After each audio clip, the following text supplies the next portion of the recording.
തൃശൂർ പേരാമംഗലം തെച്ചിക്കോട്ടുകാവിലാണ് ഞങ്ങളുള്ളത്. പൂരം തുടങ്ങുന്നതിനുള്ള ആദ്യ പടിയായി തെച്ചിക്കോട്ടുകാവ് രാമചന്ദ്രൻ നമ്മൾ രാവിലെ കാണുമ്പോൾ തന്നെ കുളിച്ചൊരുങ്ങി കുറിതൊട്ട് നിൽക്കുകയായിരുന്നു. പ്രഭാത ഭക്ഷണവും കഴിഞ്ഞു.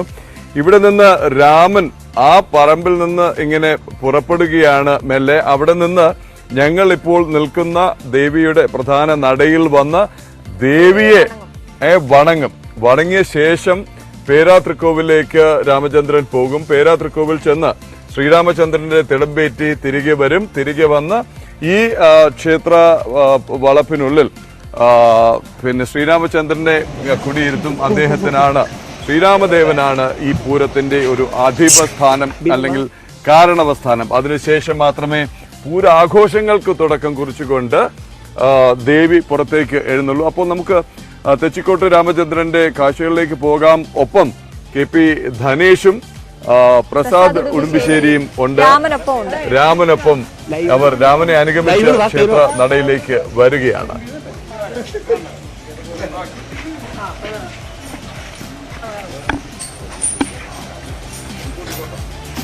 പ്രസാദ്, അപ്പൊ രാമചന്ദ്രൻ പുറപ്പെട്ടു കഴിഞ്ഞു. ഞങ്ങൾ ക്ഷേത്ര നടയിലാണുള്ളത്, കിഴക്കേ നടയിലാണുള്ളത്.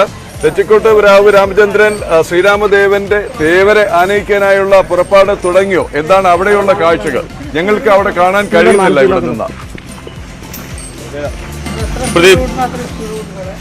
പ്രദീപ്, ആന ഇവിടെ നിന്ന് പുറപ്പെട്ടു കഴിഞ്ഞു. ഇനി ക്ഷേത്ര നടയിലെത്തി തൊഴുത് പേരോത്തൃക്കാവ് ക്ഷേത്രത്തിലേക്ക് പോയി അവിടെ തേവരയുടെ തിടമ്പുമായി ഈ ക്ഷേത്രത്തിലേക്ക് വരും. അതിനുശേഷമാണ് പൂരച്ചടങ്ങുകൾ, നമ്മൾ കാത്തിരിക്കുന്ന പൂരച്ചടങ്ങുകൾ കാണുന്നത്. നമ്മൾ നേരത്തെ നിന്ന സ്ഥലത്ത് നിന്നും അതിന്റെ പുറത്തെ മതിലിലൂടെ ചുറ്റിയാണ് ക്ഷേത്രത്തിലേക്ക് വരിക. ആ ക്ഷേത്ര നടയിൽ നിന്ന് തൊഴുതായിരിക്കും ഈ തെച്ചിക്കോട്ടുകാവ് രാമചന്ദ്രൻ തിടമ്പേറ്റുന്നതിന് വേണ്ടി പോകുന്നത്. അതിനുശേഷം ഈ എഴുന്നള്ളത്ത് കഴിഞ്ഞതിന് ശേഷമാണ് ഇതിലെ പ്രധാനപ്പെട്ട ചടങ്ങ് തെച്ചിക്കോട്ടുകാവ് ഭഗവതിയുടെ തിടമ്പുമായി ഇങ്ങോട്ട് പോകുന്നത്. നമ്മളോടൊപ്പം ക്ഷേത്ര ഭാരവാഹി കൂടി ചേരുന്നുണ്ട്, ശ്രീ ബിനോയ്. ഇപ്പോൾ നമ്മൾ ക്ഷേത്ര ചടങ്ങുകളിലേക്ക് തുടക്കം കുറിക്കുകയാണ് അല്ലേ? അതെ, അതായത് ഈ ദേശത്തിന്റെ നാഥം എന്ന് പറയും പേരാതൃക്കാവ് ശ്രീരാമസ്വാമി.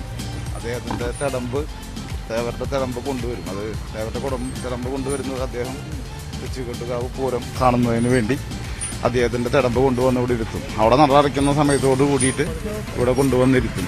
മുൻകാലങ്ങളിൽ ഇത് 12 മണിക്കാണ് നടത്തിയിരുന്നത്. ഇപ്പൊ ആനകളെ 11 മണിക്ക് ശേഷം ഇത്രയും ദൂരം വെയിലത്ത്, അതായത് സൂര്യപ്രകാശത്തിൽ നടത്താൻ പറ്റാത്ത സ്ഥിതി ഉള്ളതിനാൽ ഇപ്പോ ഈ സമയത്ത് നേരത്തെ പോയി കൊണ്ടുവരും. 9:30 നടക്കുന്ന സമയത്ത് തന്നെ 10 മണിക്ക് മുന്നേ കൊണ്ടുവരും. മുൻകാലങ്ങളിൽ ഇത് 12 മണിക്കാണ് കൊണ്ടുവരാറ്. അതിനുശേഷം പൂരം തുടങ്ങാറാണ് പതിവ്. പിന്നീട് എന്തെല്ലാം ചടങ്ങ്? അവിടുത്തെ തിടമ്പ് കൊണ്ടുവന്നതിന് ശേഷം എന്താണ് ചടങ്ങ്? ഇവിടെ നിലവിൽ പറകളുണ്ട്. ഏറ്റവും കൂടുതൽ പറ വരുന്ന ദിവസങ്ങളാണ് ഇന്നും 18 ദിവസമായി പറ പുറപ്പെട്ടിട്ടുണ്ട്. ജനുവരി 28-ാം തീയതി പറ പുറപ്പെട്ടതാണ്. ആ പറയിലെ ഏറ്റവും പ്രധാനപ്പെട്ട ദിവസങ്ങളാണ് ഈ ഇന്നും നാളെയും. ഈ വന്നതിന് ശേഷമാണ് പറ പുറപ്പാട്. ഇവിടെ പറ എടുത്തു തുടങ്ങുന്നത്. അപ്പൊ അവിടെ നിന്ന് വന്നതിന് ശേഷം പറ എടുത്തു തുടങ്ങും. അത് കഴിഞ്ഞാൽ 12:45 തലക്കെട്ട് കെട്ടി നടപ്പുരയ്ക്കകത്ത് പഞ്ചവാദ്യം ആരംഭിക്കും. അപ്പം ഈ തെച്ചിക്കോട്ടുകാവ് രാമേന്ദ്രനൊപ്പം തന്നെ മറ്റ് എത്ര ആനകളാണ്? 7 ആനകൾ. 7 ആനകളുണ്ട്. ആ ആനകളെ കുറിച്ചൊന്ന് പറയാമോ? നമ്മുടെ തെച്ചിക്കോട്ടുകാവ് രാമചന്ദ്രനും അതിന് കൂട്ടായിട്ട് ദേവിദാസനും, ആ ദേവിദാസന് ചേർന്ന മറ്റു ആനകളെയാണ് തെരഞ്ഞെടുക്കാറ്. നമുക്ക് വലിയ ആനകൾ എടുക്കാൻ ബുദ്ധിമുട്ടുണ്ടായിട്ടല്ല, നമ്മുടെ 2 ആനകളെയും ഉൾപ്പെടുത്തി പോകണം എന്നുള്ളത് കൊണ്ട്. അപ്പോൾ അതിനനുസരിച്ചിട്ടുള്ള 7 ആനകളെയാണ് ഉൾപ്പെടുത്തിയിട്ടുള്ളത്. ഇപ്പം എങ്ങനെയാണ് ഇത്തവണത്തെ ഒരു ഉത്സവം? വലിയ ഇപ്പൊ നമ്മൾ കഴിഞ്ഞ കുറെ കാലങ്ങളായി കോവിഡിന്റെ ഒക്കെ നിയന്ത്രണങ്ങൾ ഉണ്ടായിരുന്നു. അതുകൊണ്ട് ഇത്തവണ അത് കൂടുതൽ ഒരു കെങ്കേമമാക്കാനുള്ള ഒരുക്കങ്ങളെല്ലാം പൂർത്തിയായി. ആളുകള് ഈ ഉത്സവങ്ങളെ 2 വർഷമായിട്ട് വളരെ ചുരുങ്ങിയ ലെവലിൽ നടക്കുന്നതുകൊണ്ട് വളരെ വിമുഖരാണ്. അപ്പോൾ അവരുടെ ജനങ്ങളുടെ വികാരം കൂടി കണക്കെടുത്ത് ഏറ്റവും നല്ല രീതിയിൽ സംഘടിപ്പിക്കാനുള്ള സംവിധാനങ്ങൾ ഒരുക്കിയിട്ടുണ്ട്. അത് നല്ല രീതിയിൽ നടത്താൻ പറ്റുമെന്നുള്ള വിശ്വാസവും ഉണ്ട്. എന്തായാലും പ്രദീപ്, അദ്ദേഹം പറഞ്ഞതുപോലെ തന്നെ വലിയ ആവേശത്തിലാണ് നമ്മളിപ്പോൾ കാണുന്നത്. തെച്ചിക്കോട്ടുകാവ് രാമചന്ദ്രൻ എന്ന ഇവരുടെ ഈ തെച്ചിക്കോട്ടുകാവിന്റെ രാമൻ എന്ന് വിളിക്കുന്ന പ്രസാദ്, ഞങ്ങൾക്ക് കാണാം. പ്രസാദ്, തെച്ചിക്കോട്ടുകാവ് രാമചന്ദ്രൻ ഞങ്ങൾ നിൽക്കുന്ന നടയിലേക്ക് വന്നുകൊണ്ടിരിക്കുകയാണ്. പ്രസാദ്, ആന നിന്ന പറമ്പിൽ നിന്ന് നിങ്ങൾ ആനയിച്ച തെച്ചിക്കോട്ടുകാവ് രാമചന്ദ്രൻ ഇതാ തല ഉയർത്തി ആ തട്ടകത്തിൽ സ്വന്തം ഭഗവതിയുടെ മുൻപിൽ തെച്ചിക്കോട്ടുകാവ് ഭഗവതിയെ വണങ്ങാനായി തെച്ചിക്കോട്ടുകാവ് രാമചന്ദ്രൻ അങ്ങനെ വരികയാണ്. തികഞ്ഞ ഏക ഛത്രാധിപതി എന്ന് പറയുന്ന ഗജരാജന്മാരിലെ രാമരാജാവ് എന്ന് പറയുന്ന തെച്ചിക്കോട്ടുകാവ് രാമചന്ദ്രൻ അങ്ങനെ ഭഗവതിയുടെ നടയിലേക്ക് വരികയാണ്. നേരത്തെ പ്രസാദും ക്ഷേത്ര ഭാരവാഹിയായി ബിനോയും പറഞ്ഞതുപോലെ തന്നെ തെച്ചിക്കോട്ടുകാവ് പൂരത്തിന്റെ തുടക്കം കുറിക്കുന്ന കാഴ്ചയാണ്. ഇവിടെ നിന്ന് തെച്ചിക്കോട്ടുകാവ് രാമചന്ദ്രൻ ഭഗവതിയെ വണങ്ങി പേരാതൃക്കോവിലേക്ക് പുറപ്പെടുന്നതിന് മുന്നോടിയായി ക്ഷേത്ര നടയിലേക്ക് വരുന്ന കാഴ്ചയാണ് ഈ കാണുന്നത്. രാവിലെ മുതൽ തന്നെ രാമചന്ദ്രന്റെ കാഴ്ചകൾ നമ്മൾ കണ്ടു. കുളിച്ചൊരുങ്ങി കുറിതൊട്ട് പാപ്പാൻ രാമനോടൊപ്പം നിന്ന കാഴ്ചയും ദൃശ്യങ്ങളും രാമാതാവ് ദേവിയെ വണങ്ങുന്ന കാഴ്ചയാണ് ഈ കാണുന്നത്.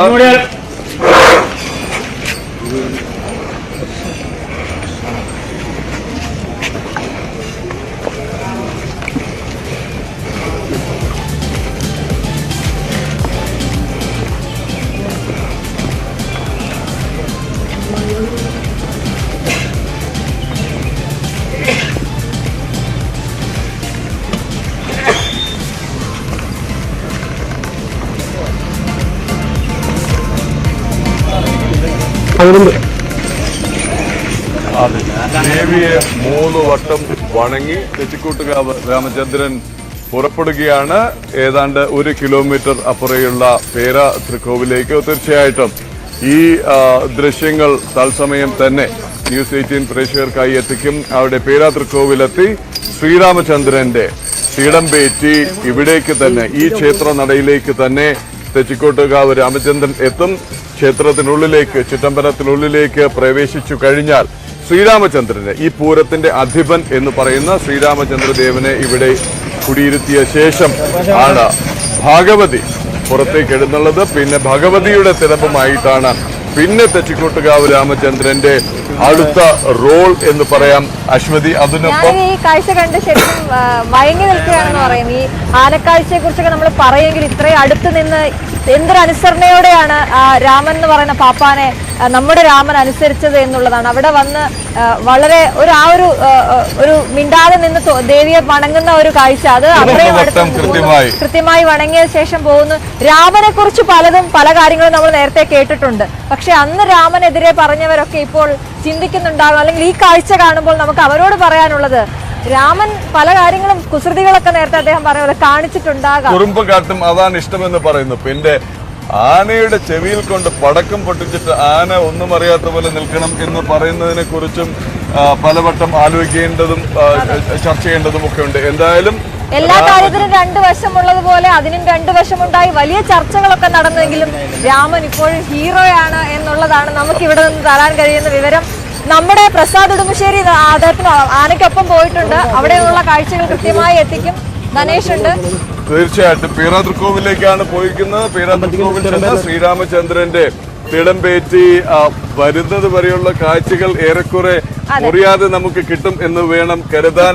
അതെ, ഇപ്പൊ പൂരപ്പറമ്പ് ആളുകള് തൊഴാൻ വന്നോണ്ടിരിക്കുന്ന സമയമാണ്. പക്ഷെ എനിക്ക് തോന്നുന്നു ഒരു 3 മണി കഴിഞ്ഞാൽ ഇവിടെ ഇങ്ങനെ ആവില്ല എന്നാണ്. 3 മണി ആവേണ്ടി വരില്ല തോന്നുന്നു. കാര്യം ശ്രീരാമചന്ദ്രനെ കൊണ്ടുവന്ന് ഇവിടെ ഇരുത്തിക്കഴിഞ്ഞാൽ, അധിപൻ അല്ലെങ്കിൽ കാരണവർ എത്തിക്കഴിഞ്ഞാൽ പിന്നെ ദേവിയുടെ എഴുന്നള്ളത്താണ്. അത് 1 മണിയോടുകൂടി അത് നടക്കും. അപ്പോഴേക്ക് പഞ്ചവാദ്യത്തിന്റെ അകമ്പടി ഉണ്ടാവും. അപ്പം അകത്തെ പ്രദക്ഷിണം അപ്പോൾ തന്നെ തുടങ്ങുകയാണ്.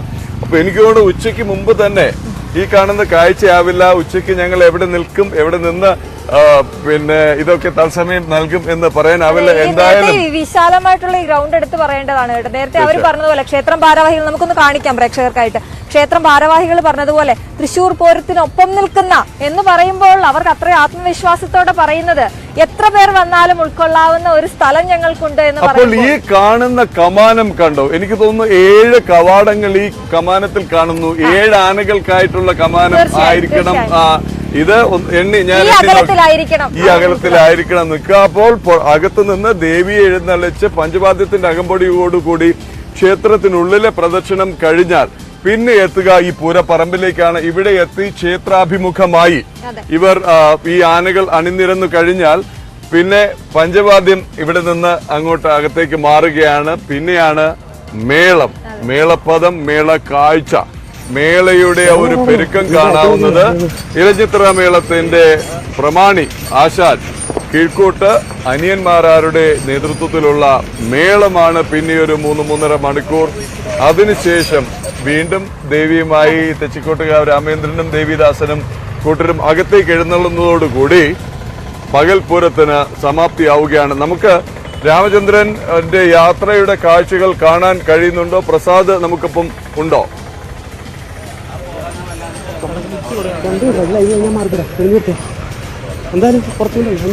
ഏകദേശം 1 കിലോമീറ്റർ ഉണ്ട് അല്ലെ നമുക്ക് ഇവിടെ നിന്ന് പ്രസാദ് ഇപ്പൊ നടക്കുന്ന അങ്ങോട്ടേക്ക് പോകാൻ 1 കിലോമീറ്റർ ഉണ്ട്. പ്രസാദ് ഇപ്പൊ എവിടെ എത്തി? രാമനെ ഈ കാണാൻ വഴിയേറികളൊക്കെ ഇവിടെയുള്ളവർക്ക് രാമൻ സ്ഥിരം കാഴ്ചയാണെങ്കിൽ പോലും ഇന്ന് ഞായറാഴ്ചയാണ്, കുട്ടികളടക്കമുള്ളവർ ഇവിടെ ക്ഷേത്രത്തിലൊക്കെ വരുന്ന കുട്ടികളെപ്പോഴും പറയുന്നത് ഓരോ ആനയും അവർക്ക് പോലും തിരിച്ചറിയാന്നുള്ളതാണ് അവരുടെ ഈ അശ്വതി ഈ രാമനെ കണ്ടതിലുള്ള ആവേശവും സന്തോഷവും ഒക്കെ ഇങ്ങനെ പങ്കുവെച്ചുകൊണ്ടിരിക്കുമ്പോൾ ഞാൻ കാണുന്ന കാഴ്ചകൾ ഇവിടെ അടുത്തുള്ള സ്ത്രീകൾ, ഭക്തജനങ്ങൾ നടന്നു പോകുന്നു. നമ്മുടെ വീട്ടിലെ കുട്ടിയെക്കുറിച്ച് വളരെ ഗംഭീരമായ ഒരു ഉയർത്തിപ്പറച്ചിൽ കേട്ടാലുള്ള ആ മുഖത്തെ തെളിച്ചം, ആ ചിരി പ്രസാദം ഞാനിങ്ങനെ കണ്ട് നിൽക്കുകയാണ്. നമ്മുടെ രാമനെ കുറിച്ചാണല്ലോ ഈ പറയുന്നുള്ള തികഞ്ഞ അഭിമാനത്തോടു കൂടി ഞങ്ങളുടെ കുട്ടിയെക്കുറിച്ച് ആണെന്നുള്ളതാണ്. പ്രസാദ്, നിങ്ങൾ പേരാതൃക്കോവിലേക്കുള്ള യാത്രയിലാണ്, വളരെ വേഗത്തിലാണോ ഈ നടന്നു പോകുന്നത്?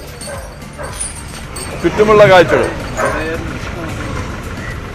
പ്രദീപ്, അശ്വതി, വലിയ ആവേശത്തിലാണ് ആളുകൾ. നമ്മളിപ്പോൾ നിൽക്കുന്നത് ഈ പോകുന്ന വഴിയിൽ ആനയ്ക്ക് മധുരം കൊടുക്കുന്നത്, ശർക്കര കൊടുക്കുന്നത്. ഞങ്ങൾ കണ്ടുപോലെ ഒരാൾ ശർക്കര കൊടുത്തു, അതിന്റെ തൊട്ട് മുമ്പ് തണ്ണിമത്തൻ കൊടുത്തു. അങ്ങനെ ആളുകൾ രാമന് ഇത്തരത്തിൽ ഓരോ സമ്മാനങ്ങൾ കൊടുത്താണ് ഇപ്പോൾ ക്ഷേത്രത്തിലേക്ക് എഴുന്നള്ളത്തിനായി കൊണ്ടുപോകുന്നത്. വലിയ ആവേശം നമുക്ക് എല്ലാവരിൽ നിന്നും കാണാൻ കഴിയും. നമ്മൾ തുടക്കത്തിൽ പറഞ്ഞതുപോലെ അവിടെ നിന്നും ക്ഷേത്രമുറ്റത്ത് നിന്നും ഭാരവാഹി പറഞ്ഞതുപോലെ, വളരെ വൈകാരികമായി പറഞ്ഞതുപോലെ, അവരെ സംബന്ധിച്ചിടത്തോളം ഈ നാടിന്റെ എല്ലാമാണ് തെച്ചിക്കോട്ടുകാവ് രാമചന്ദ്രൻ എന്ന രാമൻ. ആ ഒരു ആവേശം നമുക്ക് ഈ നാട്ടുംപുറങ്ങളിലെല്ലാം, ഈ വഴിയരങ്ങളിലെല്ലാം തന്നെ കാണാം. ആ പോകുന്ന പോക്കിൽ എല്ലാവരും ഫോട്ടോ എടുക്കുകയും അതോടൊപ്പം തന്നെ ശർക്കരയും മറ്റും നൽകുകയും ചെയ്യുന്നതാണ് ആളുകളെ സംബന്ധിച്ചിടത്തോളം വലിയ സന്തോഷം എന്ന് പറയുന്നത്. അവരെല്ലാം കാത്തിരിക്കുകയാണ്. ഇനി ഇവിടെ നിന്നും ഏറെക്കുറെ 1 കിലോമീറ്ററോളം ദൂരമാണ് ആ ഭാഗത്തേക്ക് ഉള്ളത്. അവിടെ നിന്നും 1 കിലോമീറ്റർ കഴിഞ്ഞ് ഈ ക്ഷേത്രത്തിലേക്ക് എത്തുകയും അവിടെ നിന്ന് പേരോത്രക്കാവ് തേവരെ എഴുന്നള്ളിച്ച് തിടമ്പുമായി നമ്മളുടെ തെച്ചിക്കോട്ട് കാവിലേക്ക് വരുന്നു. അതോടുകൂടി പൂരച്ചടങ്ങുകൾക്ക് തുടക്കമാകും. പിന്നെ നേരത്തെ പറഞ്ഞ പോലെ വാദ്യമേളവും പാണ്ഡിമേളവുമായി പൂരാവേശത്തിൽ നിറയുകയാണ് തെച്ചിക്കോട്ട് ഗ്രാമം.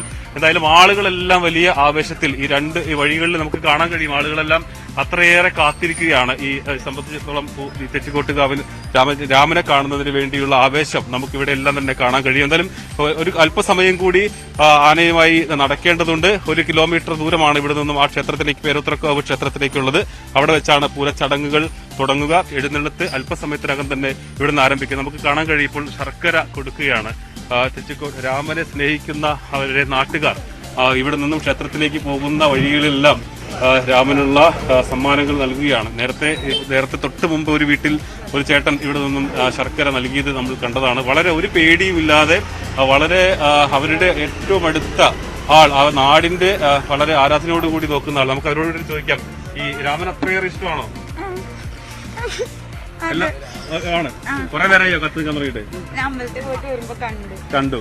ശർക്കര നേരത്തെ തന്നെ വാങ്ങി വെച്ചിരുന്നു, അച്ഛൻ മേടിച്ചു വരുന്നു. എല്ലാ പ്രാവശ്യവും നമ്മൾ ഉത്സവത്തിന് ഇങ്ങനെ കൊടുക്കാറുണ്ട്. നിങ്ങൾക്ക് അത്രയേറെ ഇഷ്ടമാണോ രാമനെ? ഇഷ്ടമാണ്.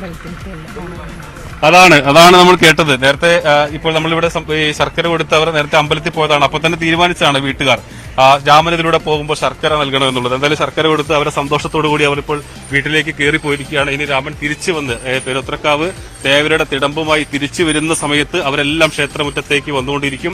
എന്തായാലും അശ്വതിയും പ്രദീപും എല്ലാം തുടക്കത്തിൽ പറഞ്ഞ പോലെ ആ ഉത്സവ പറമ്പിൽ നമുക്കിനി ജനസാഗരമായിരിക്കും തിരിച്ച് എഴുന്നള്ളത്ത് വരുന്ന സമയത്ത്. അതിനുശേഷമായിരിക്കും ദേവിയുടെ എഴുന്നള്ളത്ത്. എന്തായാലും ഈ ചടങ്ങുകളെല്ലാം കാണാൻ നേരത്തെ ഈ ചടങ്ങിന്റെ ഭാരവാഹി പറയുന്നത് പോലെ കോവിഡ് കാലത്തെ ആ സമയം അതെല്ലാം മാറി ആളുകൾ ആവേശത്തോടു കൂടി തന്നെ പങ്കെടുക്കുമെന്ന് തന്നെയാണ് നമ്മൾ കരുതുന്നത്. എന്തായാലും നമ്മളും കാത്തിരിക്കുകയാണ് ആ കാഴ്ചകൾക്ക് വേണ്ടി. ശരി പ്രസാദ്, നമുക്കൊരു ഇടവേളയിലേക്ക് പോകേണ്ടതുണ്ടെങ്കിൽ അതിനു മുമ്പ് ഞാനൊന്ന് പറയാണ്. നേരത്തെ ധനേഷ് പറയുന്നുണ്ടായിരുന്നു ഇവിടുന്ന് 1 കിലോമീറ്റർ ഉണ്ട് രാമന്റെ കൂടെ നടക്കാൻ, പറ്റുമോ എന്ന് ചോദിച്ചപ്പോൾ പ്രസാദ് പറഞ്ഞു 1 കിലോമീറ്റർ അല്ല 2 കിലോമീറ്റർ ആണെങ്കിലും രാമന്റെ കൂടെ ഞാൻ നടക്കാമെന്ന് പറഞ്ഞു. പക്ഷേ അപ്പോൾ ധനേഷ് സൂചിപ്പിച്ചൊരു കാര്യമുണ്ട്, രാമന്റെ നടത്തം വളരെ സ്പീഡിലാണ് ആള് പോകുന്നത്. അതുകൊണ്ട് ഓടി എത്തുമോ എന്നൊന്ന് നോക്കിയേക്കണേ പ്രസാദേട്ടാന്ന് പറയുന്നുണ്ടായിരുന്നു. അതെ, ആകെയുള്ളത് പറഞ്ഞ പോലെ അത്രമേൽ ഇഷ്ടമാണ് എന്നാണ് പ്രസാദ്. ഇപ്പൊ ഞങ്ങൾക്ക് ഈ കാഴ്ച കാണാൻ കഴിയുന്നില്ല കേട്ടോ. ഞങ്ങൾ ക്ഷേത്ര നടയിൽ കാത്തു നിൽക്കുകയാണ്. പ്രസാദിനൊപ്പമോ രാമനൊപ്പമോ ഓടിയെത്താനുള്ള ആരോഗ്യമില്ലാത്തതുകൊണ്ട് ഞങ്ങൾ മെല്ലെ ക്ഷേത്ര നടയിൽ അങ്ങ് ഒതുങ്ങി കൂടിയിരിക്കുകയാണ്. എന്തായാലും അത്രമേൽ സ്നേഹവും അത്രമേൽ ഇഷ്ടവും അത്രമേൽ മധുരവും ശർക്കരയും ഒക്കെ ഏറ്റുവാങ്ങി കഴിച്ച് രാമൻ സ്വന്തം തട്ടകത്തിലൂടെ അങ്ങനെ തല ഉയർത്തി നടക്കുകയാണ്. ശ്രീരാമചന്ദ്രദേവന്റെ തിടമ്പേന്തി തിരികെ തെച്ചിക്കോട്ടുകാവിലെത്തി പൂര ചടങ്ങുകൾക്ക് തുടക്കം കുറിക്കാനായി ഒട്ടും താമസം ഇല്ലാതെ ഒരു ബ്രേക്കും ഇല്ലാതെ പൂരക്കാഴ്ചകൾ, വിശേഷങ്ങൾ, മേളം ഒക്കെ ന്യൂസ് 18 കേരളത്തിൽ തുടർന്നും കാണാം. തൽക്കാലം ഒരു ചെറിയ ഇടവേളയാണ്.